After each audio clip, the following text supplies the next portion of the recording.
नमस्कार, स्वागत है आपका आज के इस नए वीडियो लेक्चर में। आज हम भारत की संविधान में कुछ प्रमुख अनुसूचियां हैं जिनको आज हम ट्रिक के माध्यम से याद करेंगे। तो चलिए शुरू करते हैं। देखिए, अब हमें अनुसूचियां याद करनी है तो सबसे पहले पता होना चाहिए कि भारतीय संविधान में कितनी अनुसूचियों का उल्लेख है। तो इसको हम एक गाने की ट्रिक के माध्यम से याद करेंगे। थोड़ा फ़नी लग सकता है, लेकिन जिस माध्यम से हमें कुछ याद हो जाए वह माध्यम हमारे लिए बेस्ट है। तो चलिए देखते हैं क्या है वो गाना। आपने सुना भी होगा कि 1 2 3 4 5 6 7 8 9 10 11 12 13। तो हमें इस गाने से ट्रिक कैसे निकालनी है। इस गाने में 1 से 13 तक के अंकों का प्रयोग हुआ है और हमें 13 को साइड कर देना है। तो कितने अंक बच जाते हैं 1 से लेके 12 तक। तो हमारे भारतीय संविधान में कितनी अनुसूचियां हैं 1 से लेके 12 तक। ठीक है, चलिए अब हम इसके अंदर चलते हैं कि इसमें जो प्रत्येक अनुसूची है उसमें क्या लिखा गया है।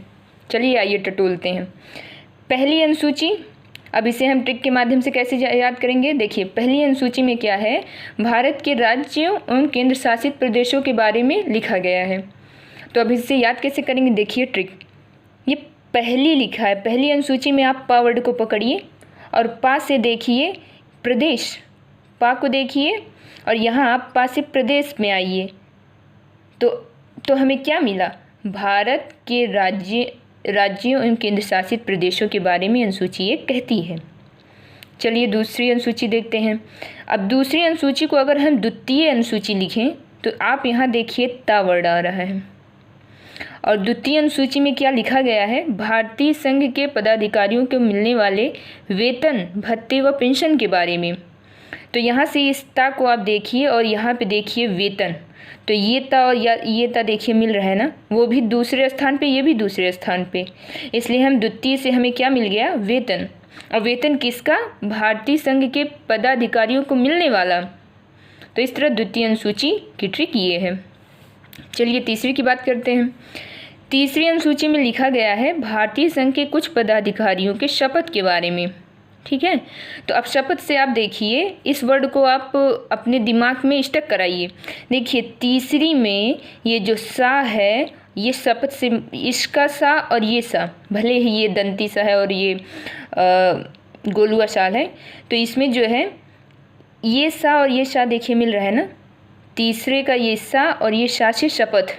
तो तीसरी से कौन सी ट्रिक बनती है, शपथ की, और भी किसकी, भारतीय संघ के कुछ पदाधिकारियों की शपथ। चलिए चौथी अनुसूची, इसमें हम कौन सी ट्रिक लगाएंगे। आप देखिए इसमें जो है राज्यसभा में स्थानों का आवंटन, स्थान मतलब सीट। तो हम स्थान को देखिए कैसे यहाँ मैच कराएंगे। चौथी में क्या मिल रहा है हमें, था, और स्थान में भी हमें क्या मिल रहा है, था। तो चौथी का था और ये था मिला के हम ट्रिक बना लिए कि यहाँ से हमें क्या मिल जाएगा, स्थान, और स्थान से हम जाएंगे कहाँ, राज्यसभा में, और राज्यसभा में सीटों का आवंटन। ठीक है, चलिए पांचवी अनुसूची क्या कहती है। देखिए पांचवी अनुसूची कहती है अनुसूचित क्षेत्रों एवं अनुसूचित जनजातियों के प्रशासन व नियंत्रण के विषय में। तो अब देखिए यहाँ एक वर्ड आ रहा है प्रशासन, किसका, अनुसूचित क्षेत्रों और अनुसूचित जनजातियों के। तो इस प्रशासन का पहला वर्ड क्या है, प्रा। इस प्रशासन का पहला वर्ड प्रा है और इस पांचवी का पहला वर्ड क्या है, पा है।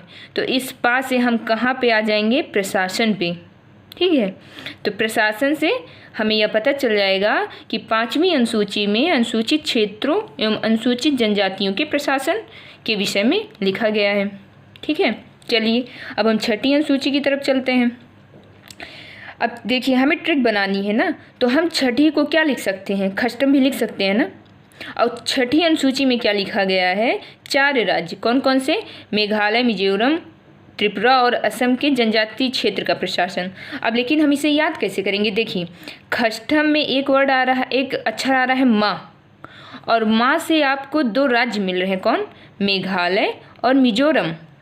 ठीक है, मेघालय और मिजोरम, इसके साथ साथ आप 2 राज्य और याद कर लीजिए, कौन, असम और त्रिपुरा। तो छठवीं अनुसूची में इन 4 राज्यों के जनजाति क्षेत्रों के प्रशासन के बारे में लिखा गया है। ठीक है, चलिए अब हम 7वीं अनुसूची की तरफ चलते हैं। 7वीं अनुसूची की कौन सी ट्रिक है? देखिए 7वीं अनुसूची में जो हमारे संविधान की विषय हैं या सूची हैं उसके बारे में लिखा गया है। तो हमारे संविधान में जो सूची है वो कितनी है? समवर्ती सूची, राज्य सूची और संघ सूची। तो अब इसे हम कैसे जानेंगे कि 7वीं सूची में सूचियों का वर्णन है अनुसूची में? देखिए 7वीं में पहला अक्षर क्या है? सा है, और सा से आप देखिए तो ये किससे मैच खा रहा है? इस सा से, मतलब समवर्ती से। आप 7वीं वर्ड को पकड़िए और इसके पहले अक्षर सा को इस समवर्ती से मैच कराइए, तो आपके दिमाग में तुरंत स्टक करेगा कि अच्छा 7वीं का सा, इसका मतलब सा मतलब समवर्ती। और देखिए एक सा यहाँ आया था और एक सा यहाँ आया है। अब आपके दिमाग में 2 ट्रिक ये घूमेगी, एक सा को तो मैंने शपथ बना लिया था, अब दूसरी सा को मैं समवर्ती ही क्यों बनाऊँ? या तुम दिमाग में ऐसा स्टक कर सकता है ना कि वहाँ तो शपथ था, किसको समवर्ती बनाऊँ किसको शपथ बनाऊँ? तो देखिए 7वीं में ता और वा आ रहा है और समवर्ती में भी वा, ता और वा आ रहा है, इसलिए जो 7वीं अनुसूची है उसमें कौन सी सूची आ रही है? समवर्ती। तो इस सा का मतलब हो जाएगा समवर्ती सूची, और जहाँ समवर्ती आ गई अपने आप वहाँ पे आप राज्य सूची और संघ सूची जोड़ लीजिएगा। ठीक है, चलिए 7वीं अनुसूची हो गई। 8वीं की तरफ चलते हैं।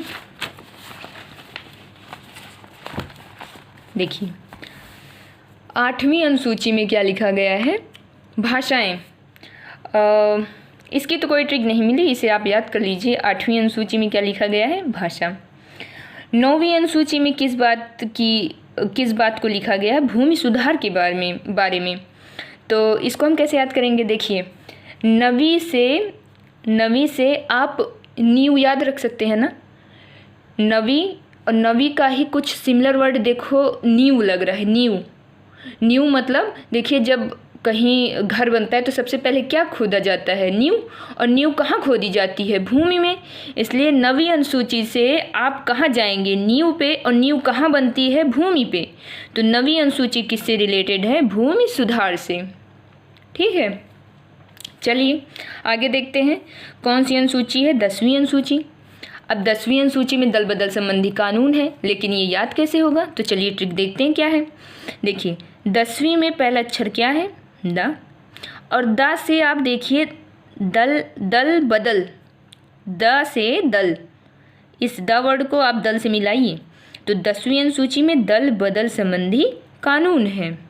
चलिए ये हो गया। अब आइए देखते हैं 11वीं अनुसूची।